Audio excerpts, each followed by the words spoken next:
I had blood under my fingernails when the sheriff kicked down my door.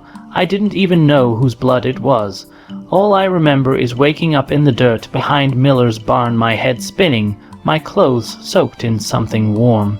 Thick, metallic. By the time I stumbled back home, half conscious and shaking, the sirens were already on their way.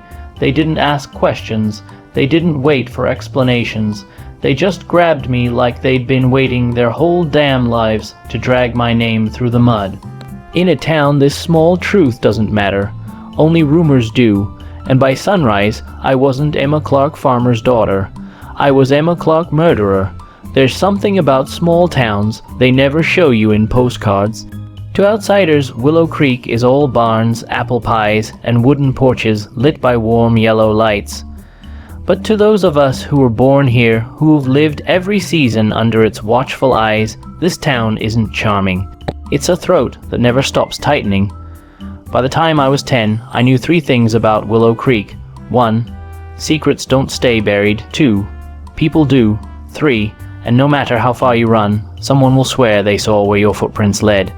That night, the night they found me covered in blood, the air was wrong. There was a storm rolling in from the east, the kind that makes the power lines hum like funeral hymns. I should have stayed inside, should have locked every door, should have trusted my gut, but I didn't. I was out feeding the horses when I heard it a scream, sharp, wet, cut short, not from my farm, somewhere farther.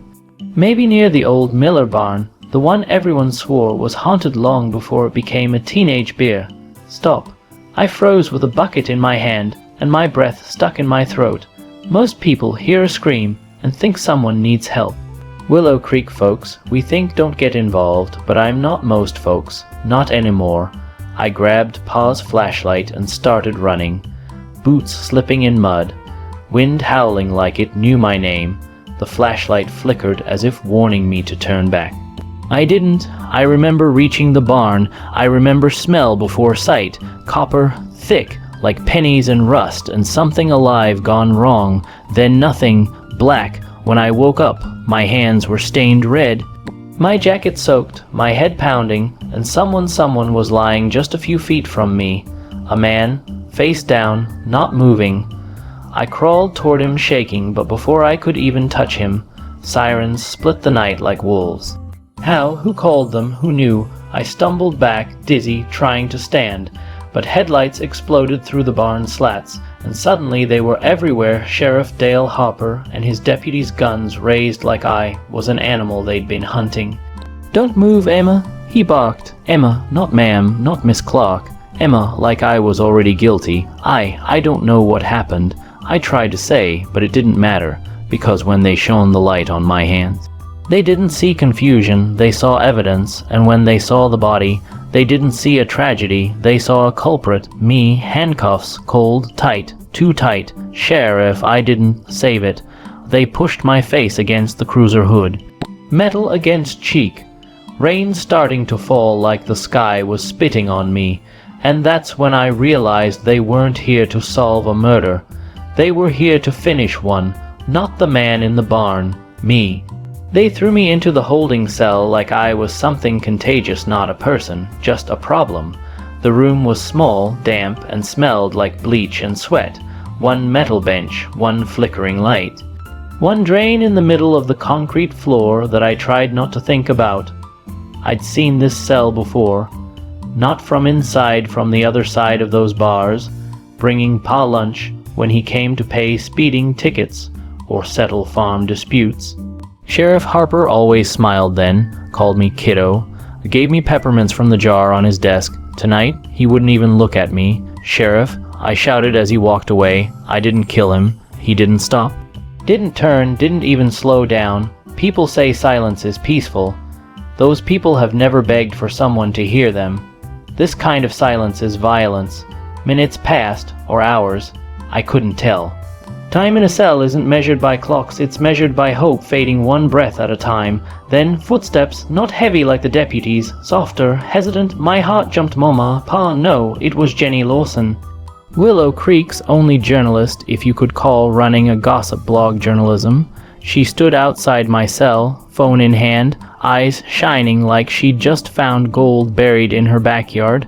"Emma," she whispered, almost reverent. "They're saying you killed him. I didn't. I snapped. Jenny, you know me. Please tell people, who was he?" She cut in. I blinked. "What? The dead guy? Was it someone you knew?" My stomach twisted. I hadn't even looked at his face. Before I could answer, Hopper stormed in. "Lawson, get the hell out before I charge you with obstruction." Jenny smirked. "Freedom of the press, Sheriff. Not in my station." She started to argue, but then her gaze shifted. Past Harper, toward someone behind him. Her face changed. Curiosity died. Something colder replaced it. Fear. She backed away slowly, didn't say another word, just left. Harper looked at me then. Not with anger, not with pity, with something worse, resignation. "Emma," he said quietly, "you need to stop talking. Your lawyer will be here in the morning." "What lawyer?" I whispered. "Public defender, county assigned." "No." My voice cracked. "I want to go home." His jaw clenched. "You can't." "Why not?" He hesitated, then said it. Words I'll never forget. "Because your fingerprints are all over the body." It felt like the air left the room. Fingerprints on the body, my knees nearly buckled. How I didn't touch him. I never touched him unless I had, unless the blackout wasn't just a blackout, unless I know. I gripped the bars until metal bit into my skin. "I didn't do this." I whispered more to myself than him. Hopper studied me for a long time, then walked away without another word. I sank onto the bench, shaking, and that's when I noticed something. A smear of red under my fingernail, dried now, flaking, not mine. A tremor ran through me. If I didn't do this, someone wanted it to look like I did. Someone planned this, which meant they were still out there. Watching, waiting, smiling somewhere in the dark. I didn't sleep. The cell was too cold, too bright, too loud in all the wrong places. Every drip from the leaky pipe sounded like a ticking clock counting down to my execution. By morning, my throat felt like sandpaper. My eyes burned. My mind ran in circles until it finally crashed into one truth. I was being framed, and whoever did it wanted me to know. The door at the end of the hallway buzzed open. Footsteps again, slow, deliberate. Not Hopper, not Jenny, not any deputy I recognized. Black boots, dark jeans, a long coat that didn't belong in a place like Willow Creek. A stranger. He stopped right outside my cell. Didn't introduce himself. Didn't even look at me at first, just stood there, hands in pockets, as if he were listening to something only he could hear. Then he finally lifted his gaze, cold gray eyes. Sharp, calculating, but not cruel, no, worse, amused. "Emma Clark?" he asked, voice low and steady. I swallowed. "Who are you?" He took a breath, like he was choosing between honesty and entertainment.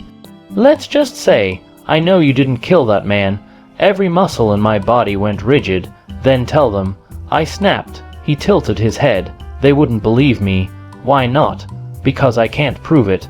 My jaw clenched. "Then why are you here?" A ghost of a smile touched his lips. "To ask you a question." I stared. He leaned closer, voice dropping to a whisper. "Do you want to clear your name, or do you want revenge?" For a moment, I forgot how to breathe. "Who are you?" I demanded again. He didn't answer. Instead, he slid something through the bars, a folded piece of paper. Then he turned and started walking away. "Wait," I shouted. "I don't even know you." He paused at the door. Didn't turn around, just spoke 2 words before disappearing. "Midnight, decide." My hand shook as I unfolded the paper. 2 things were written on it. A set of coordinates and a date, 5 years ago. The night my brother died, my heart stopped. No one talked about that night, not Hopper, not my parents, not even me, because officially it was an accident. But now I wasn't so sure. Was this connected? Was that murder too? Had I been living in someone else's story this whole time? I looked at the cell door, at the camera in the corner, at the smear of blood still under my nail, and I felt something I hadn't felt since the sirens first arrived. Not fear, not confusion, purpose. If this stranger was right, then someone had been playing God in Willow Creek for years, and they'd made one mistake. They picked the wrong girl to frame. As the sun rose over the town that once held me hostage, I whispered to myself, I'm not waiting for justice. I'm going to hunt it. Please like and subscribe. Thanks for watching.